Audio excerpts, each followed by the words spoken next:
活命。女人把4个未来要杀她的男主捡回了家，早上教他们魔法理论知识，晚上教他们社会主义核心价值观。可没想到，随着1年又1年的相处下，男主们看她的眼神也越来越不对劲。直到一向乖巧听话的男主们一改往日的面孔，纷纷暴露出了极强占有欲的病娇本性。女人才惊恐地发现，她竟被男主们觊觎已久。一路，小时候你不是想让我穿裙子吗？我现在穿给你看，你别不要我好不好？为什么要跑？我的世界因你而重新亮起，你忍心我重新陷入黑暗吗？你教我拿起剑，又帮我重拾勇气。现在我的身份不再卑微，让我做永远守护你的骑士好吗？你将我唤醒，给了我生命。如果你要抛弃我，那我宁愿放下所有的一切。而这一切只因一路穿书成为了书中的反派布朗魔女，为了躲避被男主报复而死的结局，一路来到了一处偏僻小镇外的森林中隐居了10年。正当他以为自己终于逃过了剧情杀时，一个抢走他甜甜圈的小偷打破了他所有的幻想。巷子深处，一个瘦弱的小孩靠坐在墙边，正大口咀嚼着手里的甜甜圈。快速吃完后，他刚想站起来，肩膀却被摁住了。我的甜甜圈好吃吗？小孩警惕抬头，只看到斗篷里模糊不清的面孔。一路垂眸看他思绪翻涌间有些出神。来到这里10年，他以为自己逃过剧情杀了，可还是遇到了男主。10年前，一路穿进一本名为《圣斯洛魔法学院的天才们》的西幻小说中，成为了书里的恶毒女配布朗魔女。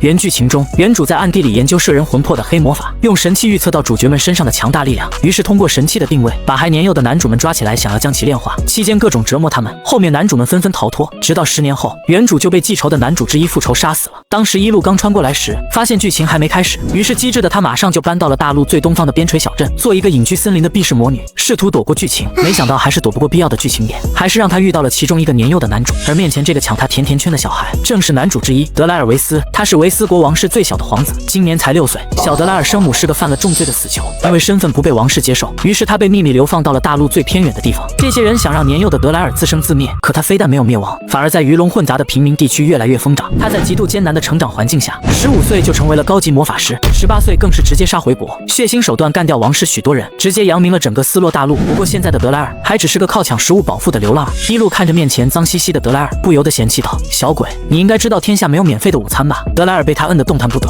终于开口道：“我没钱。”一路哈哈一笑：“好，从今往后你就是我的小奴隶了，给我干活来还钱。”没等德莱尔反应过来，他就已经被一路抓住后颈提溜了起来。看着离开地面的双脚，他猛地挣扎起来：“放开我！我只是吃了你的面包而已，才不要卖身给你！”一路面不改色地提着他继续往前走：“别说的那么理所当然，你现在还小，当然不明白社会的交易并不是等价还价，大人的世界就是这么肮脏，这是我给你上的第一课。”一路在刚才已经想通了，既然躲不过遇到男主们的命运，那他干脆就顺应剧情，把他们一个个都搜罗起来，只要不折磨他们，将来肯定不会死。等主角们走真正的剧情后，他就可以美美隐退了。德莱尔发现挣脱不过，非常屈辱的不动了，不管一路怎么逗他都装死不说话。一路并不在意，他提着德莱尔一路穿过小镇，来到后方的山，进入了山里的迷雾森林。走了一会儿后，随着前方的雾气散去，一个被篱笆围着的小木屋显露出来。这几年一路一直隐居在森林深处，他才不会像原主那样喜欢琢磨黑魔法。身为魔力强大的魔女，她勤于研制各种药剂，熟悉所有药材和药剂制作的法术。一路还会将药剂卖出流通各地，不仅赚取了许多金币，还被当地居民们尊重和拥戴。好了，小奴隶，这是我的家，以后你就在这里生活了。一路把德莱尔放下来后，德莱尔脸都气红了。德莱尔维，说到这他愣了下，没说出自己的姓氏。德莱尔是我的名字，我不是你的奴隶，我可以帮你干活，等还完债我就走。一路笑道：“好好好，德莱尔，不过你先别干活，你太脏了，洗完澡再工作，别弄脏我的房子。”德莱尔现在还是个有些顽皮的孩子，他哼了声：“你还说我脏？你穿个斗篷不是人，是不是奇丑无比？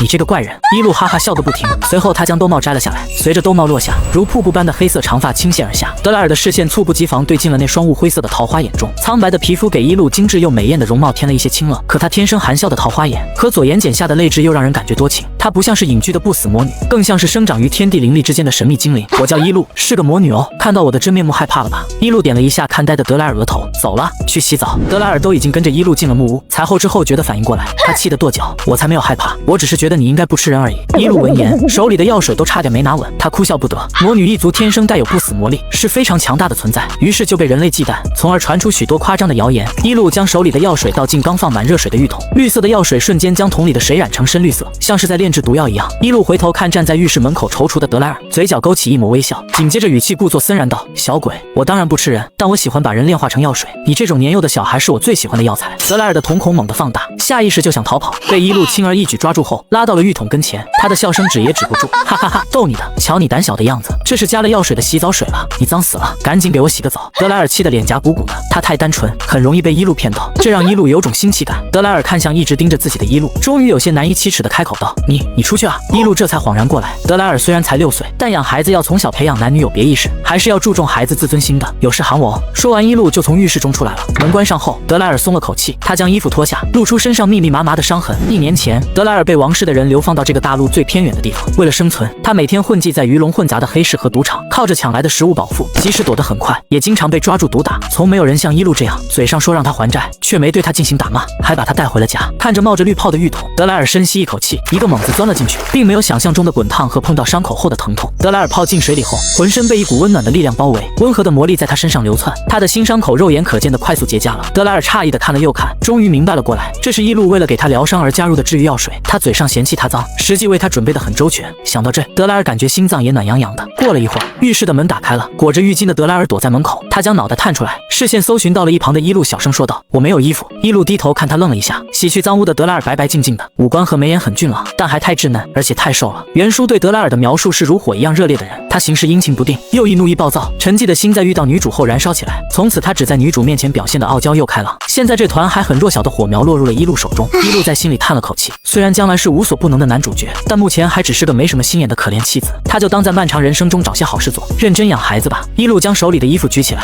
是个小裙子，这是我小时候的衣服，你先穿着吧。说着，他还把裙子放在德莱尔身前比划了下，一脸认真的点头道：“很合适。”然而德莱尔脸色却疼的一下就红了，他裹着拖地的浴巾把自己捂得严严实实。一路，这是女孩子穿的，别告诉我你不知道我是男孩。一路纠结的拧起眉毛，男孩子也可以穿裙子啊。对不起啊，德莱尔，因为我这里只有这些衣服了，你先暂时穿一下吧，明天我就帮你买新衣服。德莱尔看一路为难的样子，也有点不好意思了。这个魔女虽然爱逗他，但给他疗伤的洗澡水明显是个好魔女，他不应该挑3拣4给人家添麻烦。好，德莱尔伸出手就要接过小裙子，一路看到这终于破功，忍不住笑了起来，哈哈哈，你也太可爱了。好了，不逗你了。他拿出背后准备好的白衬衣，这是他缩水的旧衣服，德莱尔穿上正好能盖住膝盖，给你穿这个，我怎么可能真让你穿裙子？德莱尔瞬间气成河豚，瘦削的脸颊都气得鼓了起来。你这个烦人的魔女，可恶！一路老是骗他玩，他收回刚才的想法，她是个无聊又邪恶的魔女。柔软的毛巾盖在他的头发上，德莱尔恢复视线后，发现一路蹲在了他面前，轻柔地帮他擦拭着头发。行了，先把头发擦干，我可不想白白给你一瓶治疗感冒的药剂。德莱尔对上他专注的眼睛，心脏好像又变得温暖起来。奇怪，他现在并没有泡在洗澡水里啊。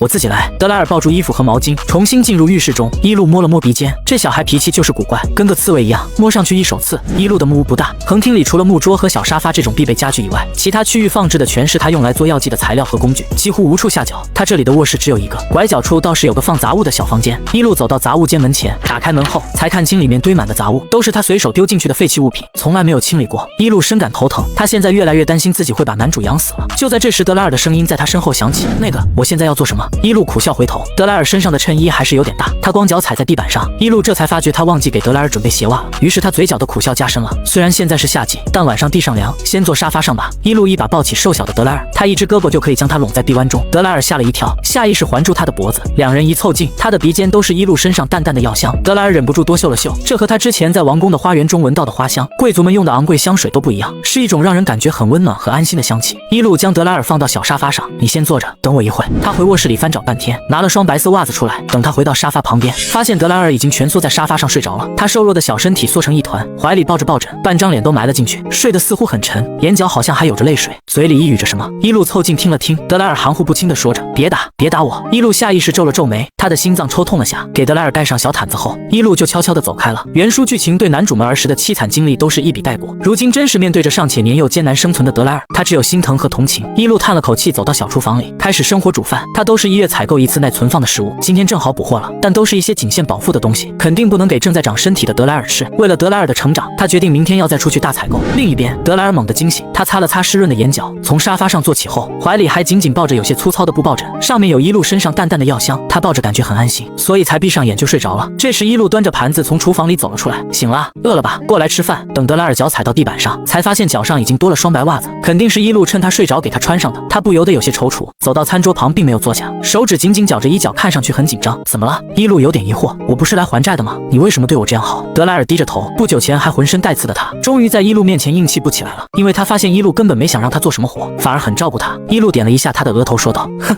小鬼，你还没反应过来吗？我其实是个人贩子，专门管你这种无家可归的小可怜，就等你长大后对我有用了，再狠狠压榨你。你现在又瘦又弱，我能指望你什么？”伊露不等德莱尔反应，一下抱起他放到椅子上，然后将冒着热气的甜汤和烤好的面包推到他面前，语气却依旧古怪：“反正你现在是我的人了，不过我可没有压榨孩子的癖好，给我好好吃饭，长大后有你被我奴役的时候。”德莱尔不用过脑子就能听出，伊露这是又在说逗他的反话，他肯定在一开始就没想让他还债。他愣愣地看着眼前散发香味的甜汤，饥一顿饱一顿的胃早已饿得抽疼，手的速度比他正在思考的脑子更快。等反应过来时，他已经狼吞虎咽地把面前的食物吃了大半。一直看着他的伊露见状撇了撇嘴，他递过去一杯温水，刚恢复正常饮食不能吃太多，这几天先吃清淡点。德莱尔接过杯子，将水一饮而尽。他抬起头看向面前的人，理智和思绪终于回笼。伊露在屋顶暖光色吊灯的照明下，仿佛身披了层金纱。明明她只是穿着普通的白色粗布长裙，德莱尔却觉得她其实是天堂上高贵的神明。德莱尔想，这哪是人贩子，这是拯救他的神。伊露收拾好了碗筷，架着德莱尔的腰将他抱起来。很晚了，该睡觉了。德莱尔发觉自己又悬空起来，梗着脖子道：“你别再抱我了，我能自己走路。”伊露又哈哈笑起来，他已经享受起来抱孩子的乐趣，于是道：“好吧，等你长胖长高，我就不抱你了。”瘦得像骨架子一样的小孩没有拒绝的权利。